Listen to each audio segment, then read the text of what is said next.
Hello friends, welcome back to my channel. मैं हूं शेखर और आ गया हूं एक और नई वीडियो लेकर। तो दोस्तों, इसमें हम देखने वाले हैं सामान्य ज्ञान के 40 महत्वपूर्ण प्रश्नों को। बिल्कुल दोस्तों, सिलेबस के अनुसार ही है, तो आप वीडियो को अंत तक जरूर देखिएगा।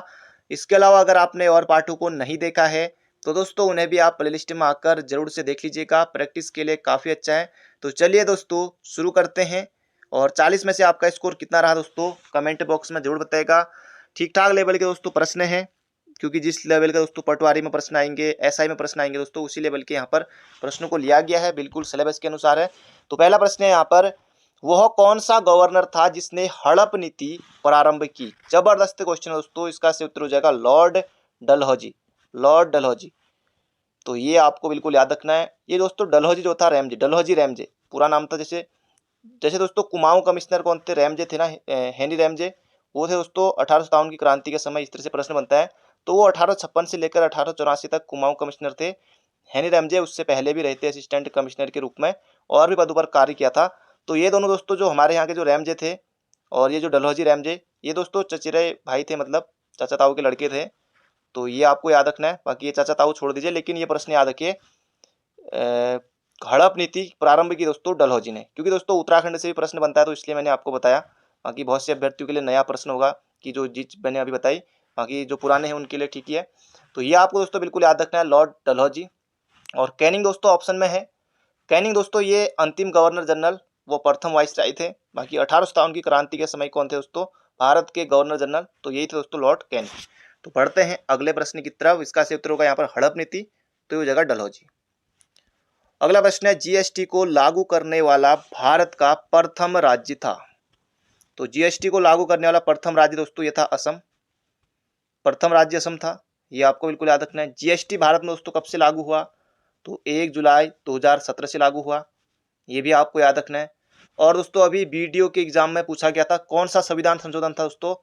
101वां संविधान संशोधन था और 122वां दोस्तों ये विधेयक था। इस तरह से दोस्तों कुछ प्रश्न बना था वीडियो के पेपर में। तो 101वां संविधान संशोधन, 122वां विधेयक दोस्तों, ये भी याद रखिएगा। ये भी अभी वीडियो के पेपर में प्रश्न पूछा जा चुका है। बाकी किस समिति के सिफारिश पर जीएसटी दोस्तों ये लागू किया गया, ये भी दोस्तों बन सकता है आने वाले एग्जाम में। तो विजय केलकर समिति, विजय केलकर समिति दोस्तों, ये भी याद रखिएगा, क्योंकि ये भी महत्वपूर्ण प्रश्न है, बन सकता है एग्जाम में। और उत्तराखंड जीएसटी लागू करने वाला कौन सा राज्य था दोस्तों, ये आपको कमेंट बॉक्स में बताना है। चौथा, पांचवा, छठा या फिर तीसरा, ये आपको कमेंट बॉक्स में बताना है। ये ऑप्शन आपके, उत्तराखंड जीएसटी लागू करने वाला कौन सा राज्य था करके। अगला प्रश्न है दोस्तों, जबरदस्त क्वेश्चन है। किस अनुच्छेद के तहत राज्यसभा राज्य के किसी विषय पर कानून बना सकती है? अनुच्छेद 49, अनुच्छेद 149, अनुच्छेद 249, अनुच्छेद 349। अब देखिए 49 सब में है, तो इसका उत्तर दोस्तों अनुच्छेद 249 में है कि राज्यसभा राज्य के किसी विषय पर कानून बना सकती है। जबरदस्त क्वेश्चन है दोस्तों, एग्जाम में पूछा गया था, तो बिल्कुल याद रखेगा, बन सकता है एग्जाम में। अगला प्रश्न है, समुद्रगुप्त के प्रयाग प्रशस्ति पर किस मुगल शासक का उल्लेख है? प्रयाग प्रशस्ति दोस्तों समुद्रगुप्त की, जरूर आपने इसके बारे में सुना होगा, पढ़ा होगा दोस्तों। किस मुगल शासक का इसमें उत्कीर्ण है दोस्तों? अकबर नहीं है, अकबर नहीं है पहली बात। इसका सही उत्तर दोस्तों जहांगीर, तो जहांगीर है। बिल्कुल आपको बिल्कुल याद रखना है, इसमें एग्जाम में दोस्तों बन सकता है। बाकी समुद्रगुप्त की प्रयाग प्रशस्ति, समुद्रगुप्त को दोस्तों भारत का नेपोलियन भी कहा जाता है। समुद्रगुप्त को भारत का नेपोलियन कहा जाता है। और समुद्रगुप्त को दोस्तों ये जो प्रयाग प्रशस्ति है हरिसेन की, इसमें दोस्तों समुद्रगुप्त को कविराज भी कहा गया है। तो इसका क्षेत्र दोस्तों जहांगीर, ये आपको बिल्कुल याद रखना है।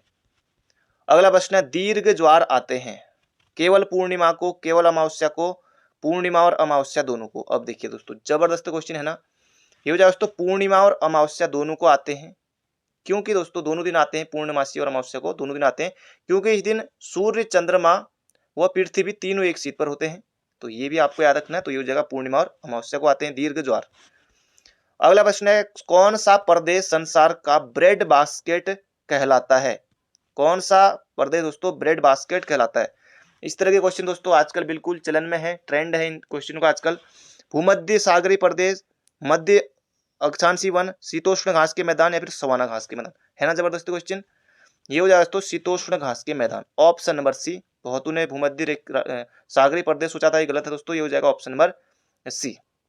तो ये आपको बिल्कुल याद रखना है। बाकी जो शीतोष्ण घास के मैदान है, जैसे अर्जेंटीना हो गया, ऑस्ट्रेलिया, अमेरिका, यहाँ सब ये पाए जाते हैं। ये जगह ऑप्शन नंबर सी। और भी जगह पाए जाते हैं। अगला प्रश्न है, रॉलेट एक्ट किस वायसराय के काल में पारित हुआ? एक तो दोस्तों रॉलेट एक्ट है, एक तो जैसे मिंटो और जेम्स बॉन्ड, इसमें बहुत से अभ्यर्थी थोड़ा इनको लगता है कि कंफ्यूज होते हैं। जैसे मार्ले मिंटो दोस्तों ये कब था? ये आया था 1909 में, मार्ले मिंटो सुधार। ये मांटेग्यू जेम्स बॉन्ड दोस्तों ये था 1919 का। यहाँ पर दोस्तों रॉलेट एक्ट पूछा है दोस्तों, ये हो जाएगा जेम्स बॉन्ड के समय था 1919 में।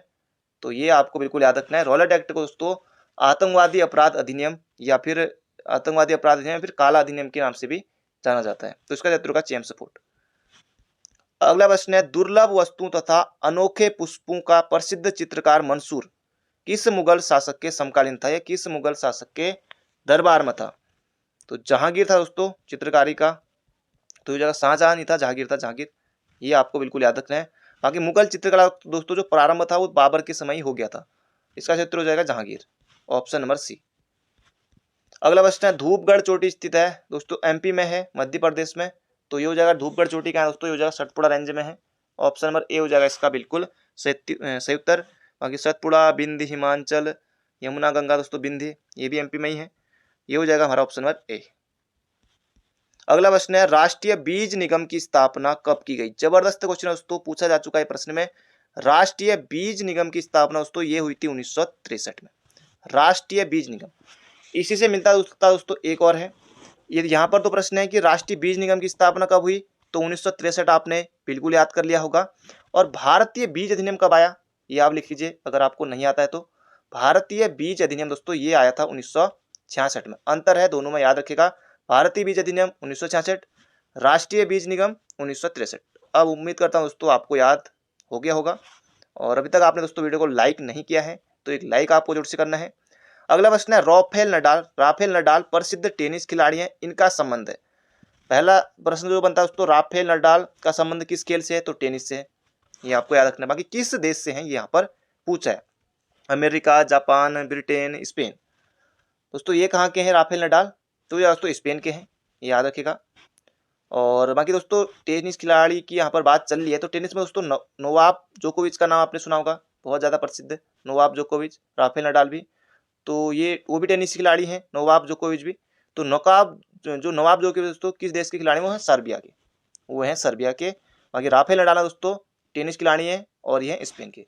तो दोनों को याद रख लीजिएगा, दोनों टेनिस खिलाड़ी हैं।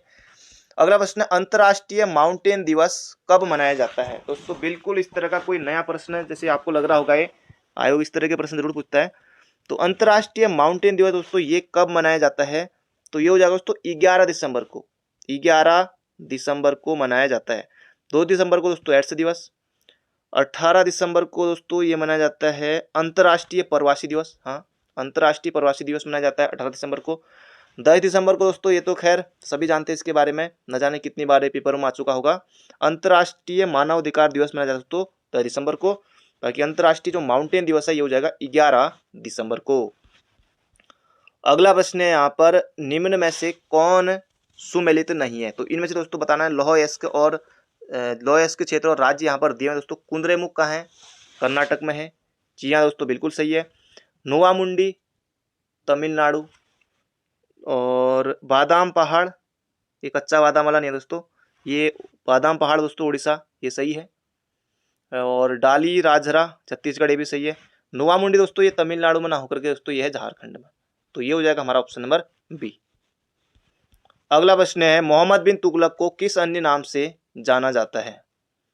अब दोस्तों लाख बख्श के नाम से किसे जाना जाता है? ये भी कई बार बनता है। तो हो जाएगा ऐबक, वही कुतुबुद्दीन वाला ऐबक, यानी कि कुतुबुद्दीन ऐबक।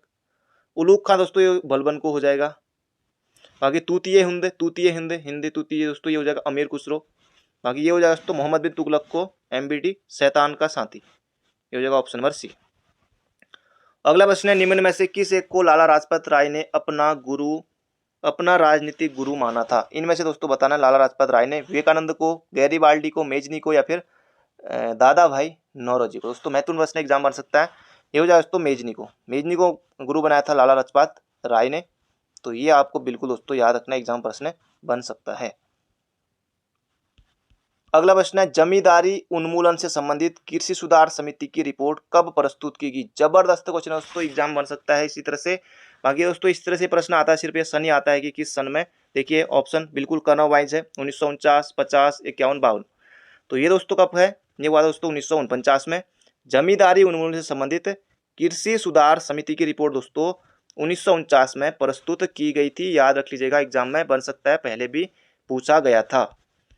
अगला प्रश्न है, निम्न में से कौन सा एक जोड़ा सही सुमेलित नहीं है। इनमें से दोस्तों आपको बताना है कौन सा जोड़ा सही सुमेलित नहीं है, यानी कि तीन तो सही है। इल्बर्ट बिल किसके समय आया, कई बार एक नंबर के लिए दोस्तों लॉर्ड रिपन, एक नंबर के लिए यही आता है, तो ये तो सही है। वर्नाकुलर प्रेस एक्ट दोस्तों, ये कर्जन के समय ना होकर के दोस्तों, क्योंकि ये भी बहुत बार आने वाला प्रश्न है। बाकी चाहे दोस्तों ये दो भले ही आपको ना आ रहे हो, लेकिन इल्बर्ट बिल और वर्नाकुलर प्रेस एक्ट तो जरूर आते होंगे। तो वर्नाकुलर प्रेस एक्ट दोस्तों ये कर्जन ना होकर के ये था दोस्तों उसमें लिटन, तो यही हो जाएगा हमारा सही उत्तर, ऑप्शन नंबर डी। तो बढ़ते हैं दोस्तों अगले प्रश्न की तरफ, बाकी ये सब ठीक ही है। अगला प्रश्न है, किस इतिहासकार ने 1857 के विद्रोह को सामंती क्षोभ कहा था। जबरदस्त क्वेश्चन है दोस्तों, किसने कहा था, वीर सावरकर दोस्तों इसका सही उत्तर नहीं है, यह दोस्तों डॉक्टर एस बी चौधरी ने कहा था 1857 के विद्रोह को सामंती क्षोभ। तो ये हो जाएगा दोस्तों यहाँ पर हमारा ऑप्शन नंबर सी। अगला प्रश्न है, गदर क्रांति आरंभ होने का प्रमुख कारण था। गदर क्रांति आरंभ होने का प्रमुख कारण क्या था, हरदयाल की गिरफ्तारी, कामाटा गारू घटना जो 1914 में हुई थी, प्रथम विश्व युद्ध आरंभ ये भी 1914 में, गांधी का भारत आगमन 1915। दोस्तों इनमें से कौन सा था ये आपको बताना है। तो ये हो जाए दोस्तों कामाटा गारू की घटना थी ये, तो ये आपको बिल्कुल याद रखना है, तो बन सकता है ये भी एग्जाम में। तो इसका उत्तर हो जाएगा ऑप्शन नंबर बी। अगला प्रश्न है, प्रसिद्ध कथन है, और सभी कुछ प्रतीक्षा कर सकता है किंतु कृषि नहीं। ये कथन किसका है दोस्तों, महत्वपूर्ण है, एग्जाम में पूछा गया था। ये कहा था दोस्तों किसने, गांधी जी दोस्तों, इसके से उत्तर नहीं है। इसका से उत्तर यहाँ पर जवाहरलाल नेहरू का कथन है, सभी कुछ इंतजार कर सकती है, सभी कुछ प्रतीक्षा कर सकता है लेकिन कृषि नहीं। तो ये हो जाएगा दोस्तों ऑप्शन नंबर बी। तो 20 क्वेश्चन दोस्तों हमारे हो गए हैं, 20 क्वेश्चन और बचे हैं। थोड़े आपको दोस्तों मुश्किल प्रश्न जरूर लग रहे होंगे, लेकिन एग्जाम के अनुसार ही, जैसे ये आसान आ गया आपके लिए। नागार्जुन कौन थे, नागार्जुन कौन थे दोस्तों, ये हो जाएगा नागार्जुन कौन थे, एक बौद्ध दार्शनिक थे दोस्तों, यूनानी शासक नहीं, एक बौद्ध दार्शनिक थे दोस्तों नागार्जुन। और नागार्जुन को दोस्तों भारत का आइंस्टीन भी कहा जाता है, ये भी आपने पढ़ा होगा, बाकी शून्यवाद से संबंधित है। अगला प्रश्न है, कंप्यूटर का प्रश्न है, जीपीआरएस। अब जीपीआरएस दोस्तों इतनी बार आपने सुना होगा इसके बारे में, जीपीआरएस फोन भी आप चलाते हैं, तो जीपीआरएस की दोस्तों फुल फॉर्म यहाँ पर पूछी गई है। दोस्तों क्या होगा, जर्नल पैकेज रोड सर्विस नहीं, जर्नल पैकेज रेडियो सर्विस। जी हाँ दोस्तों यही सही है, इसका सही उत्तर ऑप्शन नंबर बी। बिल्कुल मजा आया होगा। बढ़ते हैं अगले प्रश्न की तरफ। अगला प्रश्न है, निम्न में से पूंजीवादी अर्थव्यवस्था का जनक कहा जाता है। जबरदस्त क्वेश्चन है दोस्तों, बिल्कुल नया प्रश्न आपके लिए। कीन्स, बड़े बड़े नाम, दादा भाई नौरोजी, कार्ल मार्क्स या फिर एडम स्मिथ। जबरदस्त क्वेश्चन है दोस्तों, इसका सही उत्तर हो जाएगा एडम स्मिथ को कहा जाता है पूंजीवादी अर्थव्यवस्था का जनक। इसी तरह से दोस्तों एक नंबर के लिए बन जाएगा, ये पूंजीवादी अर्थव्यवस्था का जनक कहा जाता है एडम स्मिथ को। अगला प्रश्न है, फिर और धांसू प्रश्न आ चुका है, the age of consent act किस वर्ष पारित हुआ। तो ये हुआ था दोस्तों 1891 में, पूछा गया था 1891, 1872 नहीं होगा, 1891 में। अब दोस्तों ऑप्शन देखिए, 1856, 1872, 1881, 1891। अब दोस्तों आपको लग रहा होगा कई अभ्यर्थियों को 1856, 72, 81, क्योंकि दोस्तों ऑप्शन भी आजकल आयोग भी ऐसे ही बना रहे हैं। आप लगातार आपने आयोग के अभी पेपर देखे होंगे, सारे पेपर मैंने दे दिए थे पहले, तो उसी तरह के दोस्तों ऑप्शन यहाँ पर देखिए, अभ्यर्थी वैसे इन ऑप्शनों को देखकर वैसे ही चकरा जाता है। तो ये दोस्तों 1891, तो किसी ने नहीं सोचा होगा इस तरह का ऑप्शन आता, तो गलती होती है वहाँ पर, तो ध्यान से करेगा। अगला प्रश्न है, नव हिंदूवाद का प्रतिनिधि निम्न में से किसे माना जाता है। दोस्तों जबरदस्त क्वेश्चन है, नव हिंदूवाद का प्रतिनिधि किसे माना जाता है। तो इसका सही उत्तर दोस्तों स्वामी विवेकानंद। बिल्कुल सही उत्तर दोस्तों स्वामी विवेकानंद को माना जाता है नव हिंदूवाद का प्रतिनिधि। स्वामी विवेकानंद का दोस्तों मूल नाम पूछा गया था, आयोग ने पूछा था, तो इनका मूल नाम था दोस्तों नरेंद्र नाथ दत्त, ये आपको याद रखना है। बाकी इनसे संबंधित दोस्तों 1893 में स्वामी विवेकानंद ने प्रथम विश्व धर्म सम्मेलन शिकागो में दोस्तों इन्होंने भाग लिया था, स्वामी विवेकानंद ने। इनसे प्रश्न बनता है, ये भी आपको बिल्कुल याद रखना है। एनी बेसेंट दोस्तों ये 1917 में भारतीय राष्ट्रीय कांग्रेस की प्रथम महिला अध्यक्ष बनी थी। और राजा राम मोहन राय दोस्तों भारतीय पुनर्जागरण का जनक इनको कहा जाता है। तो इसका क्षेत्र हो जाएगा यहाँ पर हमारा स्वामी विवेकानंद। अगला प्रश्न है, सिंचाई के लिए 16 मील लंबी चोल झील का निर्माण इनमें से किस शासक ने कराया? चोल झील। अब झील दोस्तों किसके लिए होती है? सिंचाई के लिए। बस सिंपली आप सिंचाई के लिए 16 मील लंबी, 16 मील भी आपको याद नहीं रखना है, सिंपली इतना याद रखिए दोस्तों कि चोल झील का निर्माण किसने कराया, बस। बाकी आपको 1 नंबर मिल जाएगा, इतना आपको लंबा चौड़ा कोई भी याद रखने की कोई जरूरत दोस्तों नहीं है। इसका जो उत्तर दोस्तों ये कराया था राजेंद्र प्रथम ने, बिल्कुल याद रखिएगा, राजेंद्र प्रथम ने दोस्तों ये कराया था। एग्जाम में बन सकता है। और चोल वंश की स्थापना किसने की थी, ये भी बन सकता है। चोल वंश की स्थापना किसने की थी? आयोग इस तरह के प्रश्न जरूर पूछता है। तो चोल वंश की स्थापना की थी दोस्तों विजयालय ने, विजयालय ने की थी चोल वंश की स्थापना। तो ये भी आपको बिल्कुल याद रखना है। बाकी यहाँ पर राजराज प्रथम भी ऑप्शन में है। राजराज प्रथम से भी दोस्तों प्रश्न एग्जाम बनता है कि इन्होंने दोस्तों तंजौर में बृहदेश्वर मंदिर का निर्माण कराया था राजराज प्रथम ने। तो इसका क्षेत्र का चोल झील, तो राजेंद्र प्रथम। अगला प्रश्न है ट्रांजिस्टर के आविष्कारक है दोस्तों, कंप्यूटर का प्रश्न है। ट्रांजिस्टर के आविष्कारक का नाम आपको दोस्तों बताना है इनमें से कि कौन है। तो इसका सही उत्तर होगा दोस्तों विलियम शॉकले हैं ट्रांजिस्टर के आविष्कारक। कंप्यूटर का प्रश्न दोस्तों क्या पता पूछ लिया जाए, तो याद रखिएगा ट्रांजिस्टर के आविष्कारक है विलियम शॉकले। अगला प्रश्न है अशोक के अधोलिखित अभिलेखों में से कौन सा अभिलेख ब्राह्मी लिपि में नहीं है? कालसी दोस्तों, अपने यहाँ वाला कालसी जो शिलालेख है दोस्तों 257 ईस्वी का मिस्टर फॉरेस्ट ने दोस्तों खोज की थी। ब्राह्मी लिपि प्राकृत भाषा दोस्तों बिल्कुल है। एरागुडी ये भी दोस्तों है। और इसके अलावा दोस्तों जो भाभरू वाला ये भी है दोस्तों। ये शाहबाजगढ़ी वाला जो है ब्राह्मी लिपि में नहीं है। तो ये हो जाएगा हमारा ऑप्शन नंबर सी। अगला प्रश्न है निम्न में से भारतीय राष्ट्रीय कांग्रेस के किस अधिवेशन की अध्यक्षता जेएल नेहरू द्वारा की गई? बहुत ज्यादा महत्वपूर्ण प्रश्न दोस्तों। इसका सही उत्तर हो जाएगा लाहौर कांग्रेस अधिवेशन। 31 दिसंबर 1929 को दोस्तों ये हुआ था लाहौर कांग्रेस अधिवेशन, जिसमें कि दोस्तों पूर्ण स्वराज की मांग की गई थी। ये प्रश्न बनता है कि पूर्ण स्वराज की अधिनियम, जो पूर्ण स्वराज की मांग सर्वप्रथम किस अधिवेशन में की गई थी? तो यही था दोस्तों लाहौर कांग्रेस अधिवेशन। अध्यक्षता की थी दोस्तों जवाहरलाल नेहरू ने। वहां पर ऑप्शन मोतीलाल नेहरू भी होगा, कई अभ्यर्थी यही कर देते हैं, आपको बिल्कुल नहीं करना है। तो महत्वपूर्ण दोस्तों 1929 लाहौर कांग्रेस अधिवेशन, जवाहरलाल नेहरू, पूर्ण स्वराज की मांग इसमें की गई थी। कराची अधिवेशन दोस्तों 1907 में, कराची अधिवेशन 1931 में, इसकी अध्यक्षता की थी दोस्तों सरदार वल्लभ भाई पटेल ने। ये आपको बिल्कुल याद रखना है। इसका क्षेत्र हो जाए 1929। बाकी सूरत अधिवेशन 1907 में दोस्तों कांग्रेस ग्राम दल नरेंद्र में बढ़ गई थी। अगला प्रश्न है निम्न में से कौन सा एक एप्लीकेशन सॉफ्टवेयर है? अब इनमें से दोस्तों कंप्यूटर का प्रश्न बन सकता है। तो इसका सही उत्तर होगा दोस्तों सीएडी। ऑप्शन नंबर ए हो जाएगा इसका बिल्कुल सही उत्तर। अगला प्रश्न है हाल ही में जारी सतत विकास सूचकांक 2021 में भारत किस स्थान पर है? तो इस तरह के क्वेश्चन भी दोस्तों जरूर बनते हैं कि इस कोई भी सूचकांक दे देगा आयोग, बाकी इसमें स्थान कौन सा है भारत का। तो सतत विकास सूचकांक में दोस्तों जो भारत का स्थान है वो है दोस्तों 120वां। तो ऑप्शन नंबर सी हो जाएगा इसका बिल्कुल सही उत्तर। तो दोस्तों अभी तक आपने लाइक नहीं किया तो लाइक आपको जरूर से करना है। अगला प्रश्न है शस्त्र अधिनियम आर्म्स एक्ट कब पारित हुआ? ये आपको दोस्तों बताना है। तो ये हुआ था दोस्तों 1878 में। वर्नाकुलर प्रेस एक्ट ये भी 1878 में। और कौन था दोस्तों उसमें? लॉर्ड लिटन। लॉर्ड लिटन के समय दोस्तों ये हुआ था। अगला प्रश्न है फतुआ-ए जहांदारी पुस्तक किसके द्वारा लिखी गई? फतुआ-ए जहांदारी, तो इसका सही उत्तर होगा दोस्तों जियाउद्दीन बर्नी की है। बाकी अलबरूनी की दोस्तों किताबुल हिंद याद रखिए, अलबरूनी की किताबुल हिंद। बाकी फतुआ-ए जहांदारी जियाउद्दीन बर्नी की है। तो ये आपको बिल्कुल याद रखना है। बाकी अमीर खुसरो की दोस्तों तुगलकनामा। बाकी बहुत सारी रचनाएं हैं। अगला प्रश्न है विश्व की सर्वाधिक लंबी तट रेखा किस खाड़ी की है?